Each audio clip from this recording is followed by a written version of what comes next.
Maliit lamang ang bahay nila Aling Azon. Yero ang bubong na tinatangay pa ng hangin tuwing tag-ulan. At dingding na pinagtagpi-tagping plywood na may mga bitak na tinakpan ng lumang kalendaryo. Sa bawat pagdaan ng tren sa riles na ilang metro lamang ang layo, umuuga ang sahig na para bang may lindol. Ngunit sa kabila ng ingay at alikabok, yun ang tahanang pilit na binubuhay ng pangarap. Si Aling Azon ay isang labandera sa kabilang barangay. Maaga pa lamang ay nasa may poso na siya. Nagbabanlaw ng damit ng ibang tao habang ang mga kamay niya'y unti-unting kumukulubot sa sabon at tubig. Biyuda na siya sa loob ng 12 taon. Simula nang bawian ng buhay ang kanyang asawa dahil sa sakit sa baga, siya na ang tumayong haligi ng tahanan. Hindi tayo habang buhay na ganito, Marian. Madalas niyang sambit habang pinipiga ang basang damit. Darating rin ang araw na makakaahon tayo. Si Marian, 21 taong gulang, ay may maamong mukha at mga matang puno ng pag-asa. Nag-aaral siya sa pampublikong kolehiyo sa umaga at nagtitinda ng fishball sa hapon upang makatulong sa gastusin. Sa kabila ng pagod, hindi siya nagrereklamo. Pangarap niyang maging accountant balang araw. Isang trabahong maglalayo sa kanila sa baho ng estero at sa takot na mapalayas kapag hindi nakabayad ng upa. Sa buhay ni Marian, may isang taong tahimik na nagbibigay lakas sa kanya. Si Rodel, isang tricycle driver na halos kaedad niya. Hindi ito marangya sa buhay. Hindi rin edukado. Ngunit ito ay tapat. Sa tuwing susunduin siya ni Rodel mula sa eskwela, may dala itong malamig na tubig o kay pandesal na galing sa panaderya.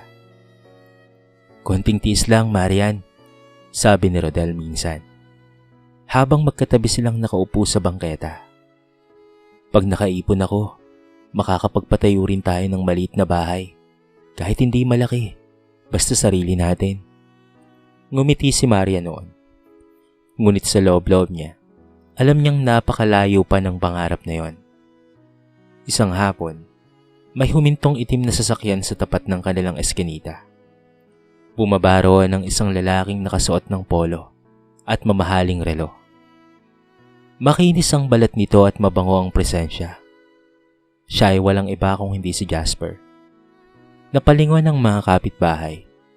Hindi karaniwang may ganitong klase ng sasakyan sa lugar nila.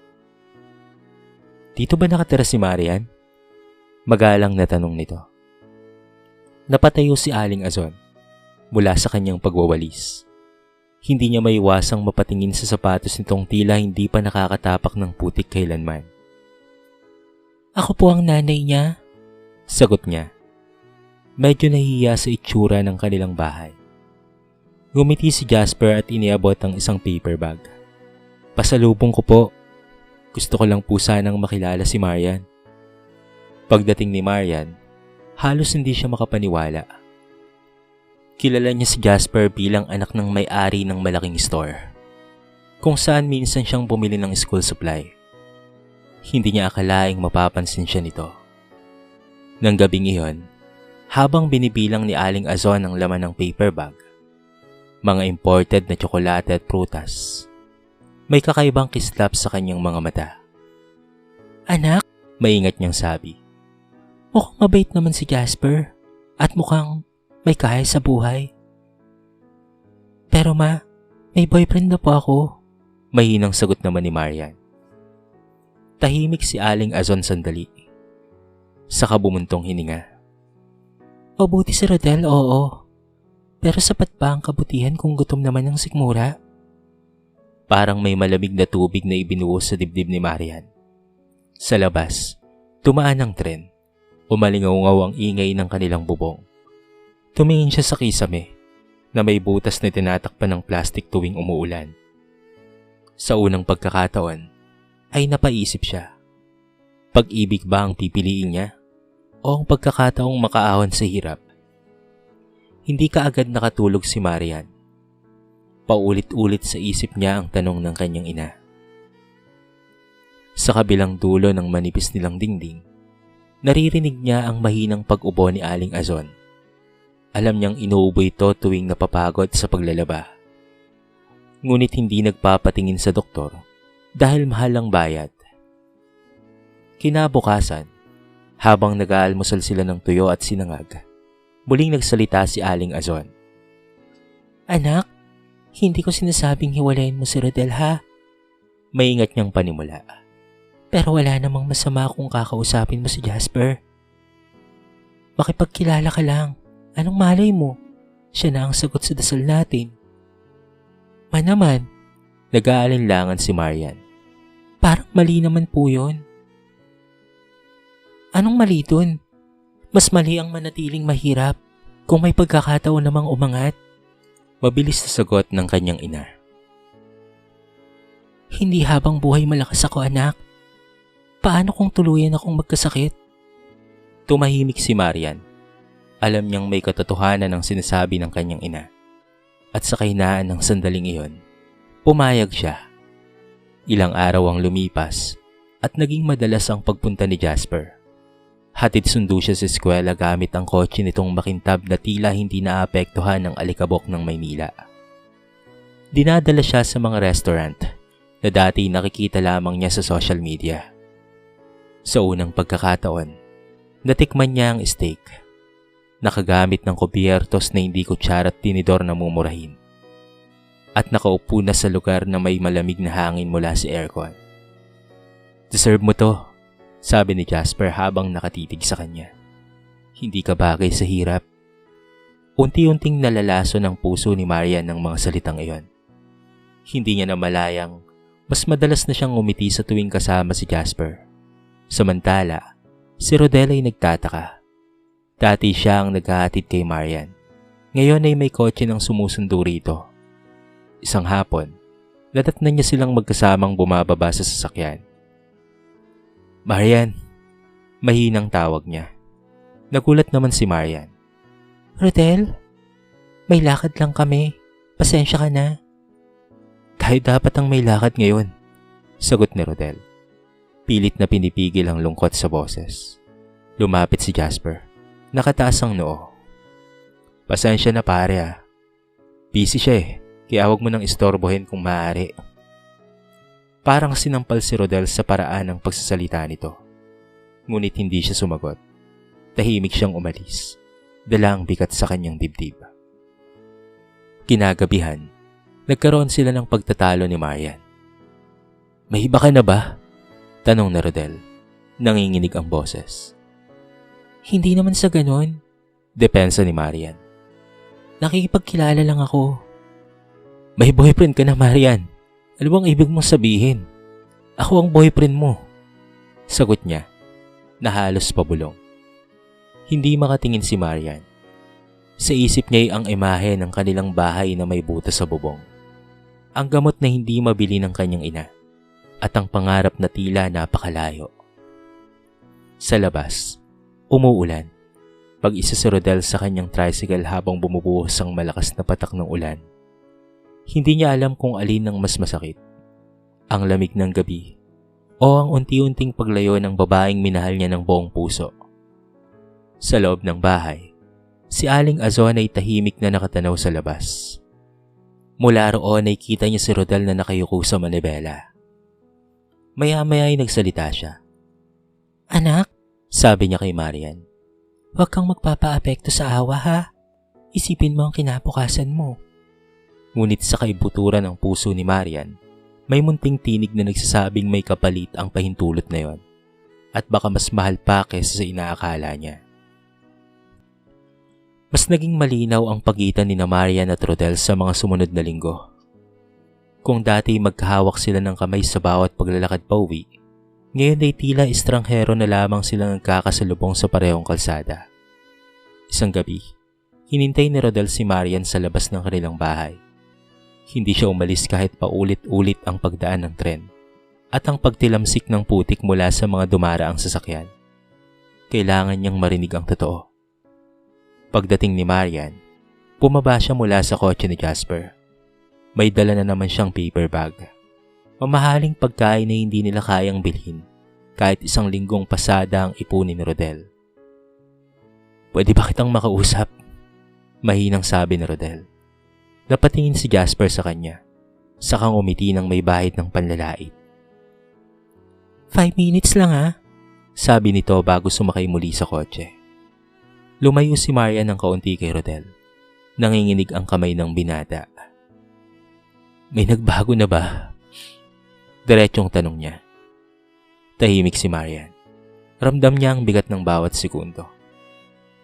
"Kailangan ko ng mas magandang kinabukasan, Rodel." Sa wakas ay sabi niya. "Hindi sapat ang pagmamahal kung wala tayong ipon. At kung habang buhay lang tayong mangungupahan kasama ka." Parang may matulis na bagay na tumusok sa dibdib ni Rodel. "Pero gagawin ko ang lahat," sagot niya. "Magdodoble pasada ako. Mag-iipon tayo. Huwag mo lang akong iwan, Marian." "Hindi ko kayang maghintay, Rodel," papulong na sagot ni Marian. Doon ay tuluyang nabasag ang tahimik na pag-asa ni Rodel. Hindi siya nagalit. Hindi rin siya sumigaw. Ngunit ang mga mata niyang dati puno ng pangarap ay napalitan ng lungkot na hindi masukat. "Sige, kung yan ang gusto mo," mahinaw niyang sabi. "Hindi kita pipigilan." Mula sa bulsa, inilabas niya ang isang simpleng singsing na pilak. Murang-mura. Binili mula sa ipon ng ilang buwang pasada. "Plano ko sanang ibigay ito sa'yo sa graduation mo," sabi niya. Pilit nang umiti. "Pero mukhang hindi na para sa akin ang hinaharap mo." Iniabot niya ang singsing kay Marian, ngunit hindi ito kinuha ng dalaga. Nahulog iyon sa basang lupa. Tahimik na lamang na umalis si Rodel. Hindi na lumingon. Kinagabihan, masayang ikinuwento ni Marian kay Aling Azon na tapos na sila na Rodel. Inakala ng ina na mag-aana ang lahat. "Mas mabuti yan, anak," sabi ni Aling Azon. "Mas sigurado ang buhay mo kay Jasper." Unti-unting naging opisyal ang panliligaw ni Jasper. Mas madalas ang paglabas nila. Mas mamahali ng mga regalo. Ngunit sa gitna ng marangyang hapunan at mamahaling pabango, may mga bagay na nagsisimulang bumigat. "Mas bagay sa iyo yung damit na binili ko," minsang sabi ni Jasper nang suotin ni Marian ang lumang blouse niya. "Huwag mo nang susuotin yan ha. Mukha ka kasing mahirap dyan eh." Napatawa si Marian. Ngunit may kurot sa kanyang puso. "Teka, bakit ba lagi mong kausap ang mga kaklase mong lalaki?" Tanong nito minsan. Tila may pagdududa. "Hindi ko gusto ang ganun ha." Unti-unti, napansin ni Marian ang pagbabago. Hindi na ito simpleng panliligaw. May mga utos na, may mga bawal, may mga kontrol, at palaging may paghihigpit. Isang hapon, pag-uwi niya, nakita niya sa may pintuan ng singsing na iniwan ni Rodel. Naroon pa rin. Bahagyang natabunan ng alikabok at putik. Pinulot niya ito. Sa unang pagkakataon ay napaisip siya kung ano ba talaga ang nawala sa kanya. Ang kahirapan o ang taong handang magtiis kasama siya. Sa malayo, narinig niya ang maingay na busina ng kotse ni Jasper. At sa tahimik na bahagi ng kanyang puso, may unti-unting panghihinayang na nagsisimulang mabuo. Sa simula, akala ni Marian ay normal lamang ang pagiging siloso ni Jasper. Iniisip niyang nag-aalala lang ito. Paulit-ulit niyang sinasabi sa sarili tuwing pagbabawalan siya nitong makipag-usap sa mga kaklase o magsuot ng simpleng damit na hindi nito gusto. Ngunit habang lumilipas ang mga araw, ang pag-aalala ay naging kontrol at ang kontrol ay naging takot. Isang hapon, habang nasa cafe sila, tumunog ang cellphone ni Jasper. Saglit itong lumayo upang sumagot. Hindi sinasadyang napatingin si Marian sa mesa nang mag-vibrate muli ang cellphone. Isang mensahe ang lumitaw sa screen. "Kailan ka uuwi? Naghihintay na ang anak mo." Nanlamig ang kanyang mga kamay. Pagbalik ni Jasper, agad niyang tinago ang telepono. Sino yon? Maingat na tanong ni Marian. Trabaho yon. Mabilis na sagot nito. Huwag kang masyadong mausisa. Ngunit hindi na mapalagay si Marian. Kinagabihan, habang inihatid siya pauwi, may biglang lumapit na babae sa kotse sa tapat ng kanilang eskinita. Maputla ito at tila pagod sa buhay. Ikaw ba si Marian? Diretsong tanong ng babae. Ako nga, sagot niya na para bang naguguluhan. Mag-ingat ka ha, mariing sabi nito. May pamilya na yung lalaki na yan. Ako ang asawa niya. Parang tumigil ang mundo ni Marian. Tumingin siya kay Jasper na agad na bumaba ng sasakyan. Ano bang pinagsasasabi mo? Galit na sigaw nito sa babae. Nababaliw ka na! Ngunit ang babae ay may hawak na litrato. Isang larawan ni Jasper kasama ang isang batang lalaki. Magkatabi at magkahawak ng kamay. Hindi ako baliw, sagot nito. Nanginginig ang boses. Matagal na kitang pinatawad, pero wag mo namang sirain ang buhay ng ibang babae. Umalis ang babaeng ito. Iniwang tulala si Marian. Pagkasakay muli ni Jasper sa kotse, iba na ang aura nito. Wala na ang maamong ngiti. Wala na ang galanteng pananalita. Huwag kang maniniwala sa kanya, malamig nitong sabi. Ingkitera lang yun. Totoo ba? Nanginginig namang tanong ni Marian. Bigla siyang hinawakan ni Jasper sa braso ng maigpit. Alam mo ba kung saan ka pupulutin kapag iniwan kita? Sa parehong eskinita, sa parehong butas na bubong. Ako lang ang may kayang magangat sa iyo sa buhay. Nasaktan si Marian, hindi lang sa higpit ng pagkakahawak, kung hindi sa bigat ng katotohanan ng mga salitang iyon. Bitawan mo ako, mahina niyang sabi. Sa isang iglap, umangat ang kamay ni Jasper at tumapo sa kanyang pisngi. Isang malakas na sampalang umalingaw sa loob ng kotse. Nanlaki ang mga mata ni Marian. Hindi siya makapaniwala. Matuto kang sumunod, mariing sabi ni Jasper. Huwag mo akong pinagdududahan ha. Pag-uwi niya, namumula ang kanyang pisngi. Tinakpan niya ito ng buhok at ngumiti kay Aling Azon na abalang nag-aayos ng labahin. Okay ka lang ba anak? Tanong ng ina. Opo inay, mabilis niyang sagot. Ngunit nang mag-isa na siya sa higaan, sa kanya hinayaang tumulo ang mga luha sa kanyang mga mata. Naalala niya si Rodel.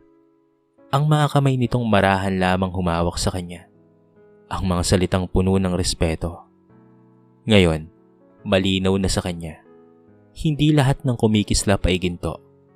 At ang kayamanang pinangarap nila ng kanyang ina ay may kapalit na masakit. Isang katotohanang nagsisimula pa lamang magwasak sa kanya. Hindi na nga naitago ni Marian ang katotohanan. Kinabukasan, namamaga ang kanyang pisngi. Kahit anong pulbos ang ilagay niya, bakas pa rin ang marka ng kamay ni Jasper. Napansin niyon ni Aling Azon habang naghahain ng lugaw. Anak, ano yan? Nanginginig na tanong ng ina. Nadulas lang po ako, mabilis na sagot ni Marian. Ngunit hindi kumbensido si Aling Azon. Ilang oras pa lamang ang lumipas nang may kumatok sa kanilang pinto. Ang babaeng nagpakilalang asawa ni Jasper ang naroon. Kasama ang dalawang kapitbahay na nakisimpatya.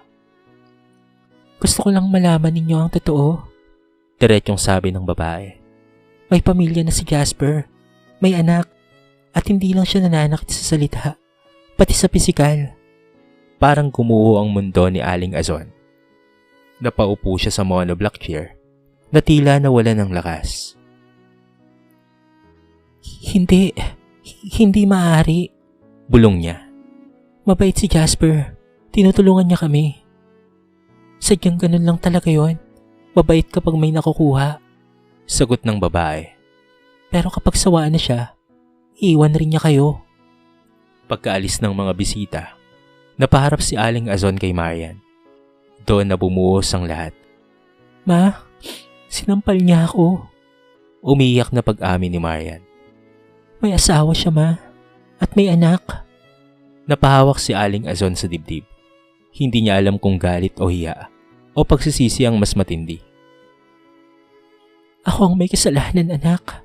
Mahina niyang sabi. Ako ang nagtulak sa'yo. Hindi nagtagal. Kumalat ang balita sa buong komunidad. Ang dating kinaiinggitan na dalagang sinusundo ng mamahaling kotse ay naging paksa ng bulungan. Ayun ang napapala kapag pera ang pinili, sabi ng isa. Iniwan ng mabait niyang tricycle driver na nobyo para doon sa mayamang lalaki. Dagdag pa ng isa. Hindi na halos makalabas si Marian. Ramdam niya ang bawat matang nakatingin. Bawat pabulong na usapan. Isang hapon, naglakas loob siyang puntahan si Rodel sa terminal ng tricycle. Nakita niya itong tahimik na naglilinis ng upuan. Rodel? Mahinang tawag niya. Tumingala ito. Hindi nagalit ang mga mata nito. Kung hindi pagod. Pwede pa kitang makausap? Tumango si Rodel. Patawarin mo ko, Rodel. Umiiyak na sabi ni Marian. Nagkamali ako. Hindi ko nakita ang totoo. Nabulag ako sa salapi. Tahimik lamang si Rodel. Minahal kita ng totoo, Marian. Sagot niya.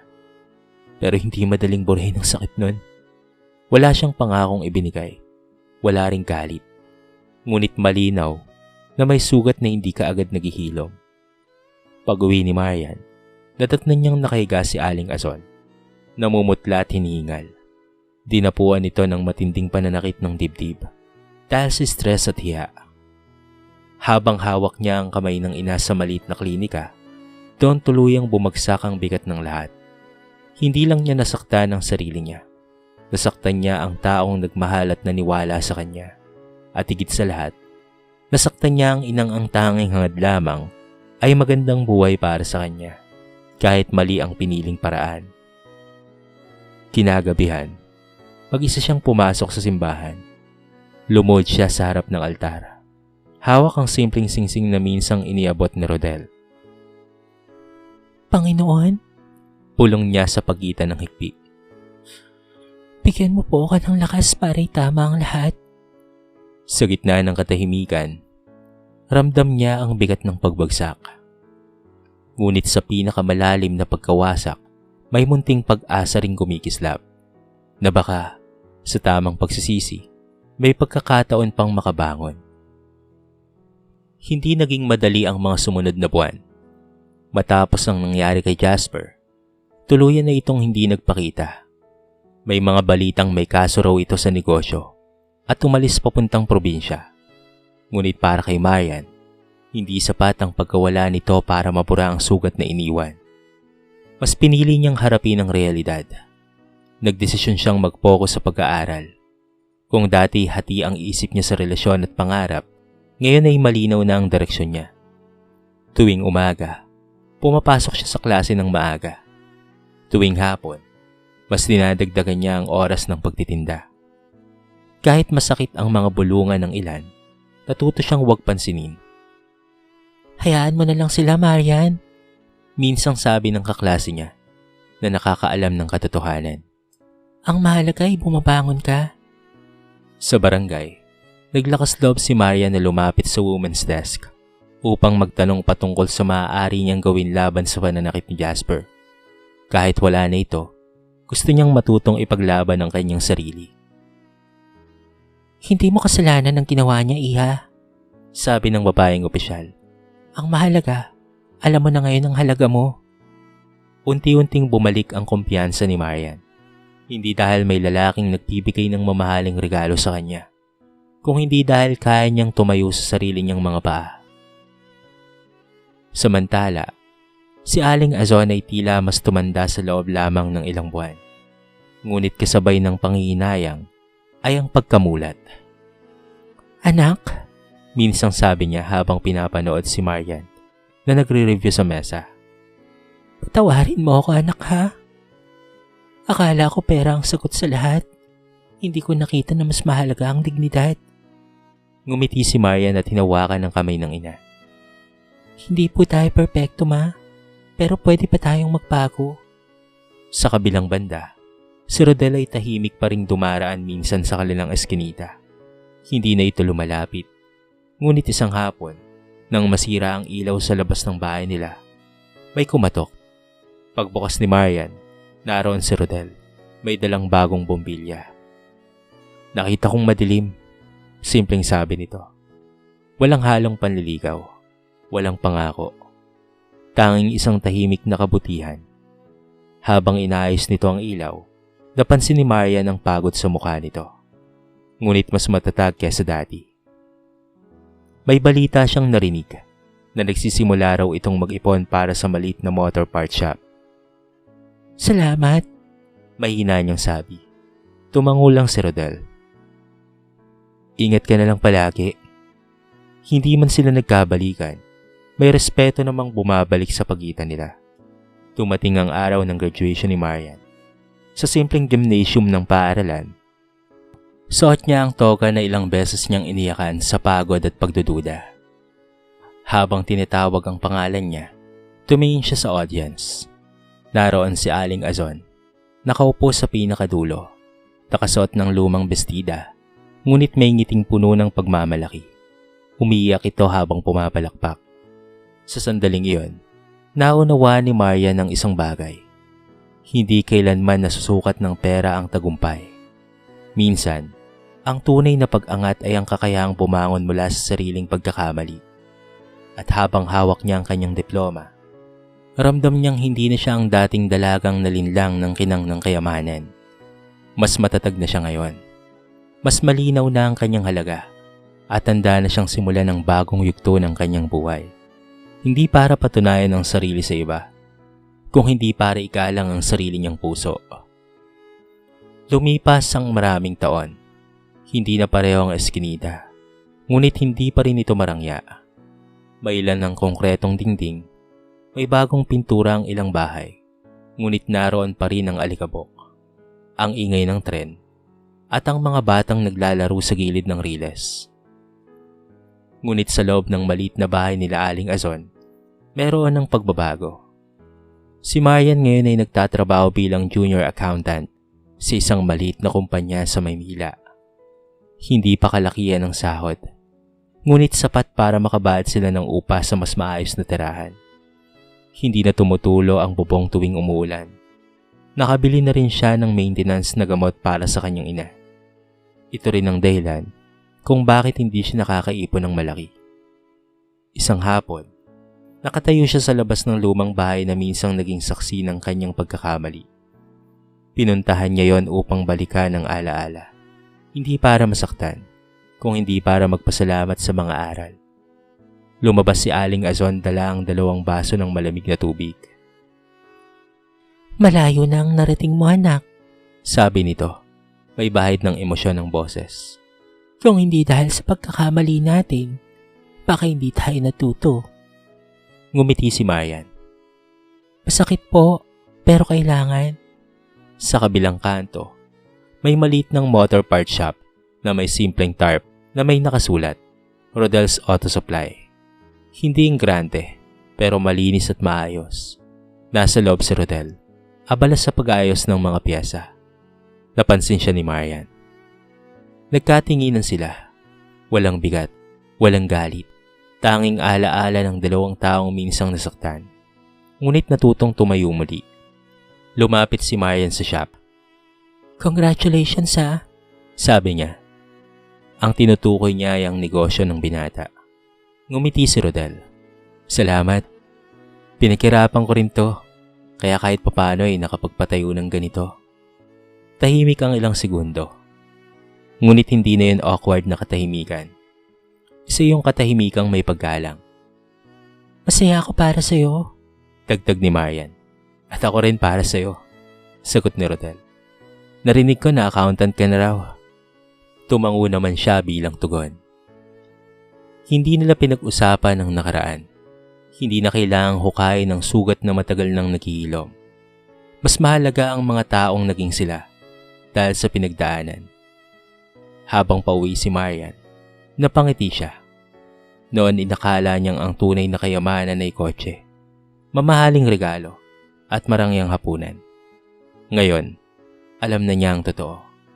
Ang tunay na kayamanan ay ang kapayapaan ng loob. Ang kakayahang humarap sa salamin ng hindi nahihiya. Ang paggalang sa sarili kahit walang nakakita. Kinagabihan, sabay silang naghapunan ni Aling Azon. Simpleng ulam, pritong isda at kulay. Ngunit ibang pakiramdam. Wala nang takot, wala nang ilusyon. "Anak," sabi ni Aling Azon habang nakangiti. "Kung babalik lang ang panahon, hindi ko na ipagpapalit ang dignidad mo kahit na anong halaga." Hinawakan ni Marian ang kamay ng kanyang ina. "Hindi na po kailangan, Nay." Sa labas, tumaan ng tren tulad ng dati. Ngunit hindi na yung tunog ng pagkakakulong sa kahirapan. Para kay Marian, yun ay paalala kung saan siya nagsimula. At habang nakatanaw siya sa madilim na langit na may ilang bituin, mahina siyang nagsalita. "Mas mahalaga ang pusong payapa kesa sa bahay na magarbo." Sa wakas, natagpuan niya ang kayamanang hindi kailanman mabibili ng pera. Sa kwentong ito ay marami tayong mapupulot na aral. Minsan, akala natin na ang sagot ng kahirapan ay pera. Akala natin kapag may marangyang bahay, mamahaling damit at komportableng buhay, doon natin matatagpuan ang tunay na kaligayahan. Ngunit ang buhay ay may paraan ng pagtuturo. Minsan sa pamamagitan ng sakit, minsan sa pamamagitan ng pagkawasak. Ang puso na marunong magpakumbaba at umami ng pagkakamali ay mas mahalaga kaysa sa pusong nababalutan ng kayamanan, ngunit walang kapayapaan. Ang dignidad ay hindi nabibili. Ang respeto ay hindi hinihingi, ito ay iniingatan. Kung ikaw man ay nasa yugto ng pagkakamali, huwag kang matakot, hindi ka natatapos sa isang maling desisyon. Ang bawat pagbagsak ay may dalang aral.